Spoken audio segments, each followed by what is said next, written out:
درنو اوریدونکو سلامونه. مجاهد جواد یم، سرچینې ته ښه راغلاست. نن د دوشنبې ورځ د 2015 کال د ډسمبر 8 نیټه ده. له نیکه مرغه نن را سره د کابل پوهنتون استاد، شاعر او لیکوال پوهان ډاکټر محمد اسماعیل یون صاحب ملګری شوی. که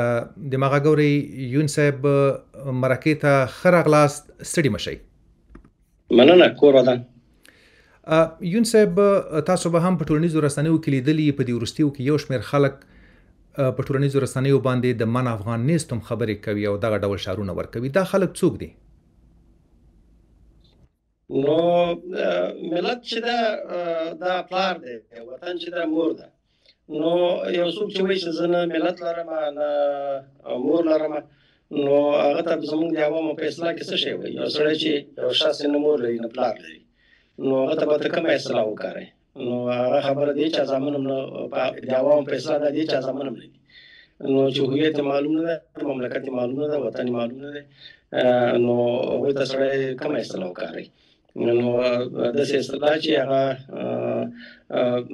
په شرعي لحاظ دې ته اصطلاح شته، نو زه نه غواړم چې هغه دلته وکاروم. نو دا نسب ورکي، وطن ورکي، ځان ورکي خلک دي چې ریښه معلومه نه ده. ریښه چې چا معلومه نه وي، هغه نه ګیله پکار نه. یون صاحب، دا خلک اکثره دوی خو د افغانستان راغلي دي. د افغانستان د اساسي قانون له مخې هر هغه کس چې د افغانستان تبه وي افغان بلل کیږي. نو دوی به دا خبرې له کومه ځایه کوي؟ څوک یې په شا ډبوي او څوک پرې دا خبرې کوي؟ دوی له افغانستان هلته راغلي، خو افغانستان ته هم له بل ځای راغلي. که چېرې دوی د افغانستان اصلي اوسېدونکي وای، بیا دغسې خبرې نه کولې. اصلي خبره دې کې ده چې که ستا وخت یې لږ به وړاندې لاړ شو، په 1443 کال کې چې کله د افغانستان اساسي قانون جوړ شو، روسانو وویل چې د افغانستان حکومت چې ده د نېشنلزم په محور باندې راڅرخي، ملت پالنې په روحیه باندې. نو د هغوی پلان دا و چې افغانستان کې واړه محدود اقلیتونه یې هلته لږه د هغوی د حقوقو مدعیان راوپاروي او دلته عام بې ثباتي رامنځته کړي. همغه و چې دوی کله چې بیا افغانستان ته راښکارکشي وکړه، عامو کسانو څخه چې مخکې روزلي وو، د افغانستان کې واک ته ورسول، یو اقلیت محور حکومت یې جوړ کړ. د کارمل په موجودیت کې د پارچم او ستم او بیا وروسته جمعیت هم ورسره یو ځای کړ. نو دا سلسله خوانده هغه وخت نه را روانه وه. بیا کله چې امریکایان افغانستان ته راغله، بیا دا خلک چې وو، همدغه ډله خلک چې اوس د افغانستان د ملي هویت مخالفت کوي، دا اکثره په واک کې پاتې شول او دوی په کمه بیه باندې خرڅېدل. نو بهرنیانو لپاره داسې یو قوه په کار وه، داسې عسکر په کار وو، وړیا عسکر چې په کم امتیاز باندې دوی ته ډېره زیاته غټه نوکري کړې وی. نو په مغه وجه باندې دوی په 100 کلونو کې په حاکمیت کې پاتې شول. سره دې چې انتخابات وشول، خو اصلي محور د قدرت چې وو دغه څو محدودو کسانو سره چې یا دوی فیصله رسمي چې دوی ورته منسوب وو، هغوی سره دا واک پاتې شو. نو په همدې خاطر باندې افغانستان کې ثبات هم رامنځته نه شو او افغانستان کې یو مرکزي مستحکم حکومت د جوړېدو مخه ونیول شوله. بیا چې کله بهرني ځواکونه افغانستان نه ووتل، څه بېرته طبیعي مسیر ته ولیدل. چې ولیدل دی نو اوس هغه شان او شوکت او دبدبه چې په تېرو 100 کلونو کې د امریکایانو په اوږو باندې سوار وو یا د بهرنیانو په اوږو، هغه امتیاز اوس نشته. هغه امتیاز اوس نشته. اوس نو دوی دغسې مسایلو ته لمن وهي چې هغه د ملت په ګټه نه دي، دوی په ګټه هم نه دي. ځکه چې یو سړی چې نسب ورکوي، هېواد ورکوي، نو هغه به بل هېواد ته څه کار وکوي؟ دلته تلي امریکې ته وایي چې وي آر امریکن، تاجک او امریکن هزاره، سره دې چې له نیکه مرغه زمونږ هزاره وروڼه، زمونږ تاجک وروڼه چې هغه ځان افغانان ګڼي، دوی دپاره کفایت کوي چې دوی زهر چې دي هغه له منځه یوسي په سوشل میډیا کې، په نورو کې. بل چا ته ضرورت نشته. هماغه هېوادپال افغانان چې دي د بېلابېلو قومونو، هغه دوی دغه مضر حرکات چې دي هغه دفع کوي، رفع کوي. خو بیا هم دوی خپل وروستی رضالت ښیي. په دې کې تاسې تصور وکړئ چې هغه کسان چې د افغانستان سفیران، د افغانستان نمایندګي کوله، هغه د افغانستان مخالف وو. په لندن کې د افغانستان سفیر، په ویانا کې د افغانستان سفیر، په نورو ځایو کې د افغانستان سفیران. نو دا خلکو دغسې امتیاز ترلاسه کړی و، هغه امتیازات یې له لاسه ورکړل. نو ورسه طبیعي مسیر ته ورسېدل. دوی اوس په ځان باندې خولې لکۍ په ځان نه پرېږدي چې ځان ته هم کنځلې کوي، ملت ته هم کنځلې کوي، وطن ته هم کنځلې کوي. دوی تصور کوي چې په دې به موږ بېرته پخوانی شان او شوکت ترلاسه کړو. هغه وخت کې داسې و چې د کرزي صاحب او د غني صاحب د حاکمیت په دوره کې چې په دې کله چغه پورته کړه، نو هغه نامعقوله به هم وه، خو بیا به یې امتیاز ترلاسه کړو. نو هغه د امتیازاتو لړۍ اوس ختمه شوې ده، وطن بیرته اصلي مسیر ته ورېدلی، نو ورو د ودې په حال کې ده. نو دغه مضر اشخاص چې دي دا نور په خپل وطن کې ځای نه لري. وځي هغه نور وطنونه اجتماعي فضا یې لړلې ده سره چیغې پورته کوي. نو یو سړی چې خپل وطن ته وفادار نه وي، خپل وطن ته ژمن نه وي، هغه څه تصور کوي چې امریکې ته به هغه ژمن پاتې شي یا جرمني ته به ژمن پاتې شي. نو دا خلک چې دي دا نه وطن لري، نه ذات معلوم ده، نو کمزاته بې ذاته خلکو سره نو خلکو سره ډېر له حیا نه کار اخلي. ملتپال افغانان، هېوادپال افغانان چې دا مسله نور دې نه زیاته لري، یو طرفه هغه ته ونه رسېږي، نو ځکه خلکو سره ګزاره کوي که نه داسې وخت به راشي چې دا به نه په بهرنیو هېوادونو کې ځای ولري، نه په خپل هېواد کې. او د تاسو د همدې خبرې سره دا خبره هم تړلې ده چې تاسو ورته اشاره وکوله د افغانستان په پاسپورت او پنجرپاڼو باندې دلته راغلي د امریکا یا د نورو هېوادونو ته کډه شوي دي. دوی خو په یو ډول خپلې پښې هم وهي، ځکه که افغان او افغانستان نه مني نو بیا د افغانستان په اسنادو چې دوی راغلي خو دوی په جعلي اسنادو راغلي. نو آیا لازم نه ده چې کوربه هېوادونه یې بیرته خپل هېوادونو ته ورسوي یا د دوی په اصطلاح هدف دې کې ده چې یو سړی وایي چې زه نه مور لرم نه پلار، بیا د مور او پلار په جایداد کې ځان شریک کړي، نو دا منطق مني. خو ته خو باید اول خپل نسب ثابت کړې چې زه دغه وطن یم، دغه مې ملت دی، دغه مې هېواد دی، دا مې مملکت دی او دې ته وفادار یم. نو د افغانستان سکان چې دي د خوست هغه افغانستان سره دونه مینه لري، وایي زه افغان یم، افغانستان باندې سر ورکوم. هلته د خوست هندو په هندوستان کې هغه کېده، وفات کېده، نو هلته خپل اولادونو ته وویل چې زما یو غټ ارمان دا د خپل بچي ته وویل چې ما افغانستان کې ښخ کړئ او افغانستان کې مې وسېږئ، خپل وطن په لرګۍ کې مې وسېږئ. نو بیا هغه وخت کې جنګونه و کابل کې اولادونه یې ورته وویل چې ته خو مونږ ته کابل ته نه شو وړلی، نو خوست ته دې نه شو وړلی، وایي خیر وروستی ارمان مې پوره کړئ چې د خوست لرګي راوړئ او په هندوستان کې مې د خوست د وطن په لرګۍ کې وسېږئ. یعنې یو هندو افغان خپل هېواد ته دومره وفادار سره دی چې هندوان افغانستان کې داسې قشر دی چې ډېر زیات امتیازات نه لري، حتی خپل حق هم کېدای شي چې تر پښو لاندې شوی، خلکو کورونه هم غصب کړي. ډېر انسانانو همدا خلک اوس چې وایي زه افغان یم، د هغه سکانو هندوانو کورونه یې لوټ کړي، نو هغوی ځان ته افغانان وایي، پرې ویاړي. ما سره خپله قاضي صاحب ته د دې چې د هویت په تذکیرو کې چیغه پورته کړه چې موږ افغان نه یو، افغانان نه یو. بیا ما سره یو د چرنسنګ هندو د خوست څخه یو تاجک ورور، یو هزاره، یو پشهي، یو ازبک، موږ ټول لاړو، ټول چې موږ افغانان د چا زمن دي چې داسې دې په خوله باندې تذکیرو بهیر بند کړی. بالاخره هغه مسله چې ډېرو کلونو وروسته بېرته بیا هغه اساسي مسیر ته د اساسي قانون له مسیر سره سم هغه مسله حل شوله. په هر صورت راځو یونس صاحب، افغانستان له تاریخي پلوه له یو سخت پړاو نه تېرېږي. د اکثرو خلکو اقتصاد ژوبل شوی دی. تاسو یو وخت خبرې کړې ما اورېدلې وې چې امنیت په ډګر کې به نسبي لاسته راوړنې وي، خو لا تر اوسه هم د جنوب پر مخ ښوونځي تړل شوي دي. په نړیواله ټولنه کې یو هېواد هم په رسمیت نه دی پېژندلی. کېدای شي ځینې هېوادونه ورسره سفارتي اړیکې ولري، خو پاکستان هم په وار په افغانستان باندې هوایي بریدونه کوي، تیري کوي. په داسې یو وخت کې د خراسان او من افغانیزم نارې څه ګټه لري؟ دوی ته څه ګټه لري؟ زه ته یو څه خبرې کوم چې کېدای شي ځینو خلکو ته به دا داسې مبالغه ښکاره شي، خو زه د هغو کسانو له جملې څخه یم چې نه د دربار سړی یم او نه د سرکار سړی یم، خپل واقعیتونه وایم. په سیاسي انزوا سره افغانستان مخامخ دی. د نجونو تعلیم چې دا یو مهم ضرورت دی، یو حیاتي ضرورت دی، دا باید رفع شي، دا مشکل باید حل شي. د اوسني نظام په ګټه ده مسله. پاتې شو راغلو نو د ابادۍ خبره، موږ اوس تقریبا 1500 شاوخوا کې سفارتونه لرو افغانستان کې د بهرنیو هېوادونو. دا خاصې نومې د رسمیت نه ده ورکړی، خو موږ د رسمیت معنا ورکوي چې سفیر دې تا په هغه هېواد کې، هغه ستا په هېواد کې، خو موږ رسمیت معنا ورکوي. او ځینې خلک د امریکې له لارې څه نشي ویلی، ځکه چې د هغوی دښمني سخته ده. اکثره هېوادونه هغوی دښمني په ځان نه اخلي، د هغوی د خوشحالۍ په خاطر نه غواړي چې اوسنی حکومت په رسمیت وپېژني ظاهرا، نور خو عملا هغه د رسمیت معنا ورکوي. نو دې له خاطره چې دا د هېوادپالو افغانانو زړه خوشحاله شي، واقعیتونو ته نور متوجه شي، او د هېوادزده اشخاصو چې بهر کې دغه چیغې پورته کړي د هغې پر ضد نورې تڼاکې وخیژي. زه غواړم یو څو ارقام درته درکړم چې په تېرو څو کلونو کې، خصوصا د 3 کلونو کې څومره کارونه شوي. اول د کوشتېپې کانال چې موږ ګورو، دا 2,950,000 جریبه ځمکه چې دا د افغانستان په تاریخ کې دا بېساری کار ده، دا خړوبوي. دې کار تر ډېره حده پورې بشپړ شوی، کم کار یې پاتې ده. نو دا به افغانستان له زراعتي پلوه په خپل ځان باندې بچیا کړي. نو 3000 کیلومتره سړک په دې 300 کلونو کې را شوی دی، جوړ شوی، پوخ شوی، او نور د فرعي سړکونه په دا بیخي ډېر جوړ شوي دي. نفت او ګاز کې ډېره غټه پانګونه شوې ده. هغه ورځې یو هغه څخه یو ولایت څخه 19 ټنه نفت چې دا نفت او ګاز د وپلور شول کاسا پروژه چې دا تاجکستان نیولې کردستان چې دا راځي بیا اند ګوشتي تر روسي هدا پورې ساغور ګوشتي تر روسي هدا پورې چې نور یو تر خدای دی ورسې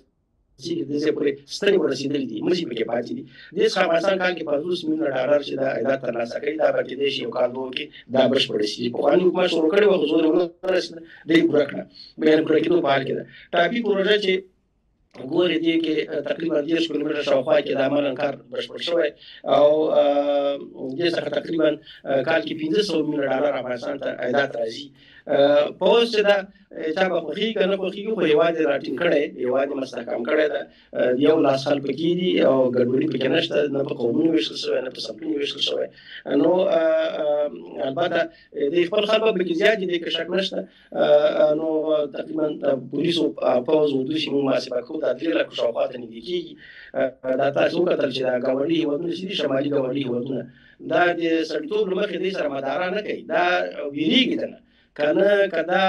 افغانستان کې منظم قوت نه وای نو تاسو نه د پښتې کانال نشته راولای تاسو نه په شمال کې معدنیات چې نه سي استخراجولای نو باندې چې ګورو په دې په ټول افغانستان کې واځي په تخار او بدخشان کې تر یو لک زیات کارګر چې په معدنیاتو کې کار کوي په سونو شرکتونه دي همداسې په ټول افغانستان کې کوم ماسي په ټول لک زیات کسان ته په معدنیاتو کې په کار پیدا شوی همداسې چې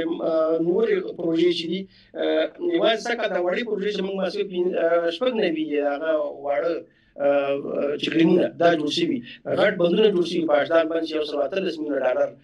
د ټول زمو 15 نه په سلو کې دا تکمیل شوی دا نشي بخشابات پروژې باندې کار روان دا تقریبا بخشابات چې دا 100,000 هکتار ځمکه دا خروبي نو یعنی 15 لک جریبه دا خو غټي پروژې هم چې ګورو کمال خان باندې د پاتې کانالونو چې دوی باندې ورو کار روان دي د سلما ډیم چې د په خوا جوړ شوی دی وای کانالونو چې پاتې دي خراجي شرکت ورای راوته چې دا کار زر شروع کینې چې نور وړي متوسطه پروژې لکه لغمان کې شهید کانال چې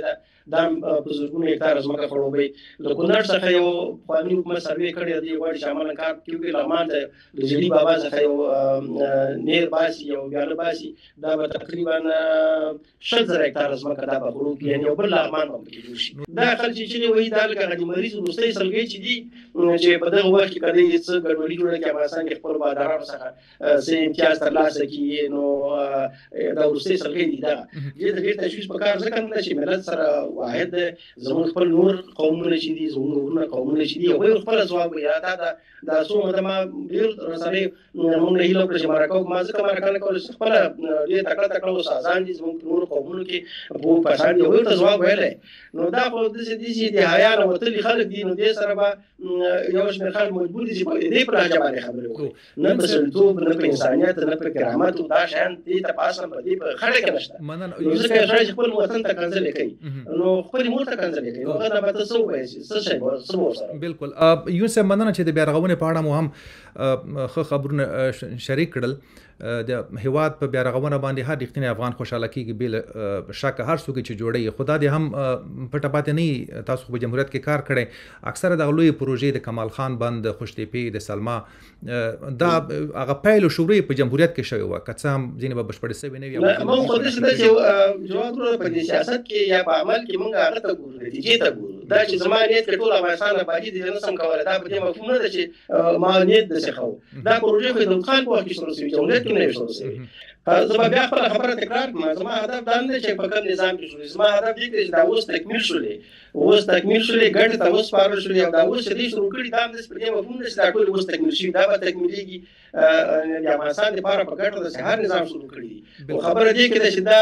د سینې شي کېدل چې یو شفخانه او رتون د لاس کارته افتا کړي تکمیل شوی نه خپل کار حساب کې نه خپل کار چې کړي هغه کې سوال نظر کوزي په تیر نظام کې جوړ شي دا یو غټه لاس راوړل مګر پوز کومه حساب کو دا په تنظیمونو باندې په قومونو باندې وشل سره خپل جمهور رئیس دې سره نه لري د شاروالي په دیوان باندې اکثر یو کړو دا خبره نشو کولای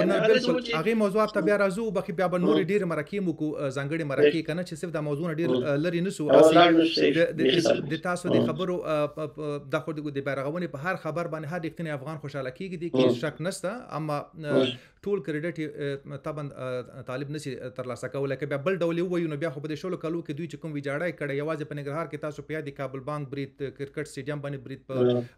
په خوست کې په والیبال میدان باندې برید دا دونه سرکونه چې دوی الوزولې دي دوی چې د خپل قرض پوره کې هم لوی خبر ده خو نه هغه بیا د چې جواب یو طرفه نه کوه هغه د چې 315 هوایي او ځمکني بمبارونه ناتو لخوا کېدل او دا د پښتنو سیمې چې د 19 ولایت د تر بمبار لاندې و دا پاتې په ټوله پکې نه شي چې دوه زیات خلکو ته ول موږ دا ډول نظامونه اوس په تل کول په دې مرحله کې نه کبي عباس کو هغه بل باس اوس په دې چې د افغانستان مخالف دی چې په اصلي باس راځي بالکل اصلي باس دا چې به ترازو هغه مسلې ته هغه ځکه چې تاسو څنګه اشاره وکوله د هر ژبې او د افغانستان د هر سیمې خلک په دغه خبرونو باندې خفه کیږي دا اوس د محلي رښتیا په افغانستان کې دوی هغه د پلتۍ وهلو ځای هم لري کدوې دا ادعا لري چې د افغانستان نوم یا د افغان نوم نه مني نو بیا ولې نه ورځي خپل وطن ته نه ورځي افغانستان ته ولې نه ورځي خپل ستونزې وطن ولري چې ورته راشي د خپل دا کسان چې اوس بهر کې چې وایي چې زه افغان نه یم ما نه افغان یم د خپل پر سکونو زله په مارکو کې هغه وخت چې د حکومت کې ویلي چې چا ولې ما سمرقندي یم چا ولې ما بخاري یم چا ولې ما رګستاني یم چا ولې ما ګلابي یم ځین ولې موږ ایرانیان ما ایران شرق دوی ایران اسم نو ځین بیا ویل چې موږ افغانستاني یو افغانان خو نه یو افغانستاني یو نو کدی کلمې باندې باس کې دې چې سره وکوم ځین بیا ویل چې خراساني نو دا اوس خراساني څه معنا دا خو یو جغرافي نوم دا کوم د دولت سیاسي تشکل نه وغه واخی نه کوم مملکت دا معنا خراساني معنا دا چې عربو د سیمې ته چې دا خورشید لکه فارسی کې خورشید یا خراسان د مرکتو ځای ته وایي لکه ته اوس وایې زه مشکوال یم قوم دې څه شی مشکوال په سیمه شوله یا ته وایې زه ولا واسو کې مې لري ختیځ یا وایې زه مدینه ختیځ یم اوس مدینه ختیځ کې خارج اوسېږي تا د سبت شی نه سبت راته وایي چې زموږ پوښو چې ته د خراسان وارث بیا ته نه ته ډېر قومونه نور اوسېږي دې مقصد د افغانستان نامه سره اساسیت لري د څنګه چې د افغانستان په نامه چې هر شی او د افغانستان په ځای چې هر نو متکي دي دې مقصد غواړي چې دغه سیاسي ګډوډي رامنځته کړي ذهني ګډوډي رامنځته کړي نور هدف نه د خپل فضل شي کولای نشي د سوي په خله چې دا سینما داري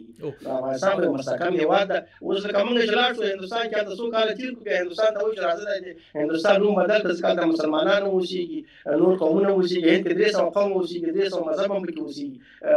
مذهب پیروان هم کې نو مګر نو هندستان د نوم انډیا د په عربستان کې یو کورنۍ نوم په عربستان باندې خاصو خاندان نوم پیښه د امریکای نوم چې د کورنۍ یو شخص نوم ده مګر اوس ملي هویت جوړ شوی نو هغه خصوص نشي بدلولای اوس په شکل باندې د هدف دې کې د او د اشاره زمون دي چې کله د خان برنامه جوړ شوی لامای د خان کړه ده یو سره راشي یو سره ځاته میشته یا لکه سبا هغه ته ساده خان کړي نو بدل کس زمون ته وشي چې مسول امام د دې نو را خان کله په دې چا په نامه چې دا جوړ کړي دا افغانستان چې دا افغانانو جوړ کړي دې کې ټول قومونه شامل دي دې کې غنه تفرقه نه پرده ټول قومونه یعنی د افرادو په توګه مساوي حقوق دي مګر د قومونو په توګه متناسب دي نو دوی کله به د تناسب خبره کوله کله به د تساوي خبره کوله یعنی هدف دی چې مملکت په یو ذهني ګډوډۍ کې اخته کی او خپل د خدای فضل افغانستان کې دا خبرې چې ارزښت نه لري افغانستان کې خلک ګاډي خپل کار روزګار کوي فقر شته بدبختی شته د نه څو سترګې نشي پټولای مګر د هغه لپاره د ټول سره یو مستحکم ملت چې دوه سختۍ په مقابل کې ته تصور وکړې چې خلکو د پاکستان د برین هم ملاتړ وکړي یو سړی چې دومره رزیل شي یو شخص دومره یا اشخاص یا ډله یا ټپله چې د تا د هیواد مخالف چې تا هیواد په جګړه کې سره اخته ده هغه نه دی هغه ملاتړ کوي امرونه ملاتړ کوي نو دې مسله تصور کوي چې خلکو ته په کومه اصلاح وکړي بالکل نو او دا او بخیر دا یو خبر او بخیر تاسو خلکو په ټول د پاکستان په ضد باندې چې وهلي بیا کله چې پاکستان هغه شو څو د پاکستان د افغانستان مشکل پیدا شو بس د پاکستان تر څنګ ودرېدل بالکل او د هغه پلاوی د اوس د ورځې کې پاغي باندې هم خبرې کو چې ولی زی تر اوسه هم اسلام آباد ته ولدین نزد کې خو په هر صورت کې دې شي ځکه تاسو په حکومت کې زیات کار کړی په جمهوریت کې دغه کسانو تر اوسه پورې افغانستان ته څه ګټه رسولې په امنیت اقتصاد تعلیم یا کوم بل برخه کې تاسو کوم لا سره وړنه ویني چې دا مخالفین یو لیکي بار کې بیا وایي چې دا غوښتنه لري د ذهنیت اصلا د آبادۍ لپاره نه دی، مخربین دي، دا ذهني انارشي جوړوي. د هیڅ کله تر اوسه پورې په نړیوالو سیمینارونو، کنفرانسونو، ورکشاپونو یا د خپل داخلي غونډو کې یو ورځ ونه ویل چې د افغانستان لپاره 15 کلن یا 2 کلن یا 3 کلن یا 10 کلن اقتصادي پلان څه شی دی. د افغانستان اوبه څنګه مهار کړو چې ټول خلکو ته ګټه ورسي، د افغانستان له انرژي نه څنګه استفاده کړو، د افغانستان طبیعي منابعو نه څنګه استفاده کړو چې ټول افغانانو ته ګټه ورسي، د افغانستان سړکونه څنګه جوړ کړو، افغانستان کې څه قسم داسې نظام راشي چې ټول خلکو په خوښ وي. هېڅ کله دې دا خبرې نه کړي. بس کینی من افغان اسم یو ټوکه دې پکې دا موږ په خوانه په خبرو چې افغانان دي. موږ خپل شخصا د سالوي کار خلکو ته ویل چې دا ګوره دې وطن میکروبونه دي، چینجیان دي، دا دې وطن دا لکه کوټه کې تیر چینجی وهي بیا ټوله کوټه را خرابوي. دا هغه موزل هغه د حشرې دي چې دې علاج باید په خپل وخت وشي. کله چې دې پوهنتون د کلمې په ضد باندې کمپاین شروع کړ نو هغه وخت کې زه لاړم دواړو جمهوري صاحب سره مې خبرې وکړې چې ګوره دا پوهنتون زما مسلک همدغه ژبه ده، ادبیات دي، په یو کلمې باندې پښتو ژبه نه اسمان ته پورته کېږي نه راښکته کېږي. موږ پښتو کې پښتو ژبه د مصدرونو له مخې د لغوي جوړښت له مخې دنیا تر ټولو ژبو نه غني ژبه ده چې په زرګونو مصدرونه پکې دي. موږ ضرورت نه لرو یو لغات چې چا سره پرې ونه کړو. خبره دې کې ده چې که دا دې لغات تر شا سیاسي انګېزه پرته ده، که دې کې د سټاپ نه کړو دا بیا راځي افغان او افغانستان ته، نو هغه جګړه چې موږ د افغانستان او د افغان په نامه کوو هغه ښه ده چې د پوهنتون کې داخل سټاپ کړو. هغه وخت کې هغه محافظهکارانو غوړمالان چې اوس هم د ځینې ځای کې تنتو دي نه صاحب دا ملي وحدت او دا اخر کې خلک راغله افغانستان سټاپ او دې ته ودرېدل. نو تر ټولو نه غټ معیار د یو انسان لپاره عقیده ده، وطن ده، ملت ده. د یو شي ته په دغه د دریو کې ته ماته وایي چې ته وفادار دي، دین ته وفادار دي، مملکت ته وفادار دي او د ملت ته وفادار دي. مملکت نه منم، هویت نه منم او واقعیت په موږ معلوم دي چې د امریکایانو د قد د ویزې او د پاسپورت په خاطر د امریکایانو لاسونه مچ اول دا لاسونه مچول وای د ساتل نه ریاض نه په مالي چوک کې دی شي وای که خپل تصمیم ولري بیرته هغه شرم هغه وخت چې له بهر نه راوباسي او د داخل کې مرتضی نه داخل کلاتور سره میکانیزم سره څوک چې د افغانستان خلاف کارو کوي نور یوازونه کې چې بیرته د توهین کو نېشنلټي درناخلي روسیې کې شاید د روسیې په ضد باندې قانون جوړ کړي چې د روسیې په ضد باندې خبره به تاګه تسل نو دلته دی برابر چې وایي چې موږ افغانان بیا د افغانستان تشکیل ورسره بیا د افغانستان پاسپورت سره بیا د افغانستان سفارت کې ناشته اوس نازینې دي یو د په بیان کې یو د ماسره د اساسي قانون پروسه کې بندغه افغان او افغانستان باندې جنجال وکړو هغه بیا د افغانستان سفیر شول او زه بیا په اسلام مخالف شوم نو موږ افغانستان کې دغه ترخه واقعیتونو سره مخامخ شو چې د افغانستان ډېر مخالف لندن کې د افغانستان سفیر د افغانستان مخالف سعودي کې د افغانستان سفیر د افغانستان مخالف وای د افغانستان په کمپیوټر کې هغه جوړ کړو سیستم جوړ کړو چې افغان موضوعات افغانستاني کېده نو دې خاطر چې افغان کلمې سړي اساس لري اول سټیج دا اوس دا خبره موازی کوم اول سټیج دا چې افغان نه افغانستاني باندې واړي یعنی حتی د کلمې لغوي معنی چې دا هغه تغییر کی نو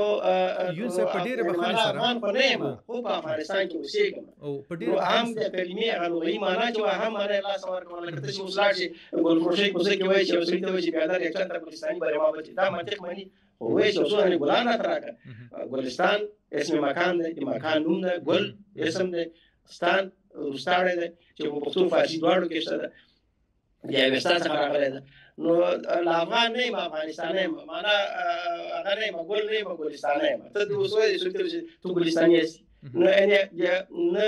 د ژبې قاعدې ته نه معنا ته نه مفهوم ته هیڅ شي ته دی یعنی هغه نه پام دا نه کوي ورته فقط همدا خبره وایي او خو مهرباني کو زما پاسپورت تشکیل کوم کو چا باندې پوزور هغه نه کوم افغاني چې یو مالی بار ده لکه شوی چې مسلمانۍ اوس یو سړی وي زه مسلمان نه یم زه کله کوم څه نه خلم چې مسلمان به شریعت قانون په تطبیق کوم چې مسلمان نه مرتد شي او شریعت قانون باندې تطبیق چې افغان نه افغانستان نه وته خو د افغانستان طبيعت را کړه مشکلات زه خو نه غواړم چې او دا ګندګي چې ختم شي افغانستان د ډیر په ګټه دا ټول انرژي په دې کې مصرفي چې ته افغان یې کنه نه رنګ ورشه په مخه ده یونسف ډیر زیاته مننه او د تاسو د ټولو خبرو د ورستي دي چې د افغانستان په افغانستان کې د پونتون نوم په نور نمونه باندې بدلې د پیادي هوایي ډګر یا بل هغه خو د دوی یو شمیر خبريالانو په ټولنیزو رسنیو کې بیا وویل چې موږ ته به د چاله خوانه ویل کېدل چې دغه کینې د ایران تلویزیون وګوري او دغه نوې لغات راکړي خو بیا هم ډیر زیاته مننه موضوع ډیر زیات دي ان شاء الله پراتونکو کې به هم تاسو ته تکلیف ترکوز یا متونه مو وبخه ډیر زیاته مننه چې مرکه ته مو وخت راکړ کور مو مننه کور السلام علیکم وعلیکم السلام درنو قدرمن اوریدونکو نن را سره د کابل پوهنتون استاد شاعر او لیکوال پوهاند ډاکټر محمد اسماعیل یونسف ملګری شوو تر بیا مو په لوی الله سپارم تاسو روغ جوړ او خوشاله اوسئ